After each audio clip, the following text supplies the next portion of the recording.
ಇವತ್ತು ಕಲಬುರಗಿ ಜಿಲ್ಲೆಯಲ್ಲಿ ಕಾನೂನು ಸುವ್ಯವಸ್ಥೆ ಅನ್ನೋದು ಹದ್ದುಗೆಟ್ಟು ಹೋಗಿದೆ. ಇಡೀ ಜಿಲ್ಲಾ ಆಡಳಿತ, ಪೊಲೀಸ್ ಮತ್ತು ಎಲ್ಲ ಡಿಪಾರ್ಟ್ಮೆಂಟ್ಗಳು ಖರ್ಗೆ ಕುಟುಂಬದ ನೌಕರರಪ್ಲೆ, ಮನೆ ಕೆಲಸಗಾರರಪ್ಲೆ ವರ್ತಿಸ್ತಾ ಇದ್ದಾರೆ. ಮತ್ತು ಇಲ್ಲಿಯ ಜಿಲ್ಲಾ ಉಸ್ತುವಾರಿ ಸಚಿವರು ಪದೇ ಪದೇ ಹಿಂದೂ ಸಮಾಜ ವಿರುದ್ಧ ಹಾಗೂ ಹಿಂದೂ ಮಠಾಧೀಶರ ವಿರುದ್ಧ ಕೀಳಾಗಿ ಮಾತಾಡುವಂಥದ್ದು ಮತ್ತು ಯಾರು ಹಿಂದೂ ಪರ ಹೋರಾಡ್ತಾರೆ ಅವರಿಗೆ ಒದ್ದು ಹೊಳಗಾಕಿ ಅಂಥೇಳಿ ಬಹಿರಂಗವಾಗಿ ಹೇಳುವಂಥದ್ದು. ಇದನ್ನು ಮುಸ್ಲಿಂ ಜಾತಿಯವರಿಗೆ ಕುಮ್ಮುಖ ನೀಡಿ ಈ ಎಲ್ಲ ಒಂದು ರೇಪುಗಳಿಗೆ ಇವರೇ ಕುಮ್ಮುಖ ನೀಡ್ತಾ ಇದ್ದಾರೆ ಅಂಥೇಳಿ ಮೇಲ್ನೋಟಕ್ಕೆ ಕಂಡು ಬರ್ತಾ ಇದೆ.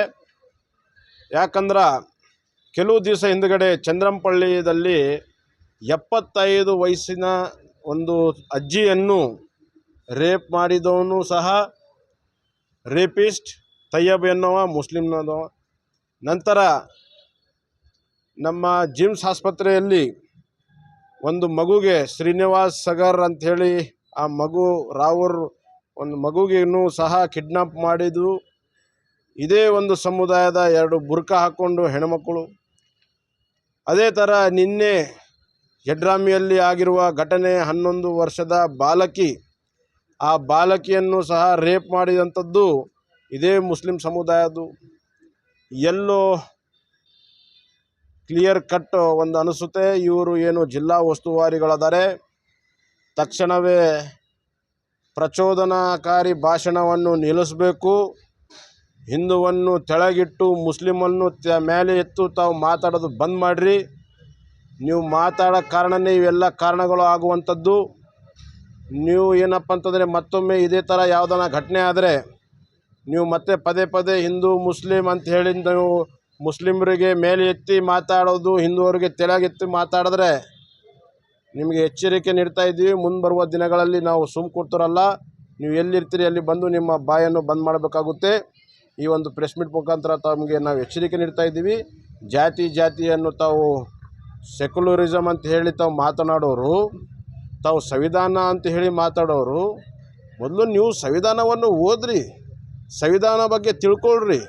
ಮಾತೆತ್ತಿದ್ರೆ ಸಂವಿಧಾನ ಎಲ್ಲಿ ನೀವು ಸಂವಿಧಾನವನ್ನು ಗೌರವಿಸ್ತಾ ಇದ್ದೀರಿ?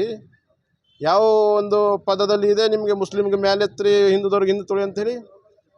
ನೀವು ಮೊದಲು ಸಂವಿಧಾನವನ್ನು ಗೌರವ ಕೊಡುವಂಥದ್ದು ಮಾಡಿ, ಸಂವಿಧಾನವನ್ನು ರೆಸ್ಪೆಕ್ಟ್ ಕೊಡುವಂಥದ್ದು ಮಾಡಿ, ನಂತರ ಮಂದಿಗೆ ಪಾಠ ಹೇಳೋದು ಮಾಡಿ.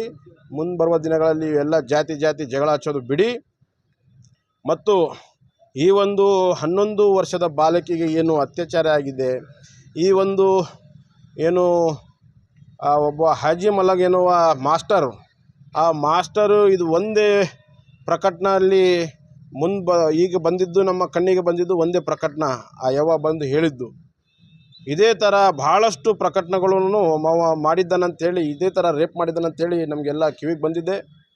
ನಾವು ಸರ್ಕಾರಲ್ಲಿ ನಾವು ಮನವಿ ಮಾಡ್ತಾ ಇದ್ದೀವಿ, ಆದಷ್ಟು ಬೇಗ ಈ ಒಂದು ಕೇಸನ್ನು CBI ಅಥವಾ CIDಗೆ ತಾವು ರೆಫರ್ ಮಾಡಿ ಈ ಕೇಸನ್ನು ಅವ್ರಿಗೆ ಮುಂದುವರಿಸಬೇಕು. ಇದರಲ್ಲಿ ಸತ್ಯಾಂಶ ಅವನು ಎಷ್ಟು ಈ ಥರ ರೇಪ್ಗಳನ್ನು ಮಾಡಿದ್ದಾನೆ ಎಲ್ಲರ ಮುಂದೆ ತಾವು ತೆರೆದು ಇಡಬೇಕಂತೇಳಿ ನಾನು ಸರ್ಕಾರದಲ್ಲಿ ವಿನಂತಿ ಮಾಡ್ತೀನಿ. ತಾವು ಆದಷ್ಟು ಬೇಗ ಇದನ್ನು ತಾವು ರೆಫರ್ ಮಾಡಲಿಲ್ಲ ಅಂದರೆ ನಮ್ಮ ಎಲ್ಲ ಬಂಜಾರ ಸಮುದಾಯದ ಸಂಘಟನೆಗಳ ವತಿಯಿಂದ ಮತ್ತು ಹಿಂದೂ ಪರ ಸಂಘಟನೆ ವತಿಯಿಂದ ಉಗ್ರವಾದ ಒಂದು ಹೋರಾಟ ಹಮ್ಮಿಕೊಂಡು DC ಆಫೀಸ್ಗೆ ಮುತ್ತಿಗೆ ಹಾಕುವಂಥ ಕೆಲಸ ನಾವು ಮಾಡ್ತೀವಿ. ಮತ್ತು ಬೆಂಗಳೂರು ವಿಧಾನಸೌಧಗೂ ಮುತ್ತಿಗೆ ಹಾಕುವಂಥ ಕೆಲಸ ನಾವು ಮುಂದುವರಿಸ್ತೀವಿ. ಸರ್, ಈ ಕಾಲ ಯಾವುದಾದ್ರು ಶಾಸಕರಾಗಿರ್ಬೋದು, ಯಾರಾದರೂ ಅಧಿಕಾರಿ ಬಾಲಕಿಯನ್ನು ಭೇಟಿಯಾಗಿದ್ದಾರೆ? ಹೌದು, ಭೇಟಿಯಾಗಿದ್ದಾರೆ. ಅಜಯ್ ಸಿಂಗ್ ಅವರು ಬಂದಿದ್ದು ನಮಗೆ ಸುದ್ದಿ ಬಂದಿದ್ದೆ. ಭೇಟಿಯಾಗಿದ್ದಾರಂತೆ, ಏನು ಆಶ್ವಾಸನೆ ನೀಡಿದರಂತೆ. ಆಶ್ವಾಸನೆ ಕೊಟ್ಟು ಹೋದರೆ ಕೆಲಸ ಆಗೋದಿಲ್ಲ. ಈ ಒಂದು ಕೇಸನ್ನು ತಾವು ಗಂಭೀರವಾಗಿ ತಗೋಬೇಕು. ಮುಂಬರುವ ದಿನಗಳಲ್ಲಿ CBIಗೆ ಮತ್ತು CIDಗೆ ತಾವು ರೆಫರ್ ಮಾಡಬೇಕು. ಅವನು ಆ ಪಾಪಿ ಎಷ್ಟೆಷ್ಟು ರೇಪ್ ಮಾಡಿದ್ದಾನೆ ಎಲ್ಲರ ಮುಂದೆ ಇಡಬೇಕಂತ ಹೇಳಿ ನಾನು ಅವ್ರಿಗೆ ಕೇಳ್ಕೊತಾ ಸರ್, ಇದ್ದೀನಿ. ಈ ಘಟನೆಗಳು ಮತ್ತು ಪ್ರಿಯಾಂಕ್ ಖರ್ಗೆಗೆ ಏನು ಸಂಬಂಧ, ಯಾವ ಥರ ಲಿಂಕ್ ಮಾಡ್ತಾರೆ? ಈ ಘಟನೆಗಳಲ್ಲಿ ಕ್ಲಿಯರ್ ಕಟ್ಟಾಗಿ ನಾನು ಲಿಂಕ್ ಮಾಡೋ ಕಾರಣ ಒಂದೇ, ಪದೇ ಪದೇ ನಮ್ಮ ಗುರುಗಳಿಗೆ ಇವರು ಆ ಗುರುಗಳು ಈ ಗುರುಗಳು ಅಂತ ಹೇಳಿ ಸರ್ಟಿಫಿಕೇಟ್ ಕೊಡೋದು. ಅದೇ ಥರ ನನ್ನ ಫ್ಯಾಮಿಲಿಗೆ ಹೊಡೆದವರು, ನಮ್ಮ ಮನೆ ಸುಟ್ಟವರು ರಜಾಕರ, ಮುಸ್ಲಿಮ್ರಲ್ಲ ರಜಾಕರ್ ಅಂತ ಹೇಳೋದು.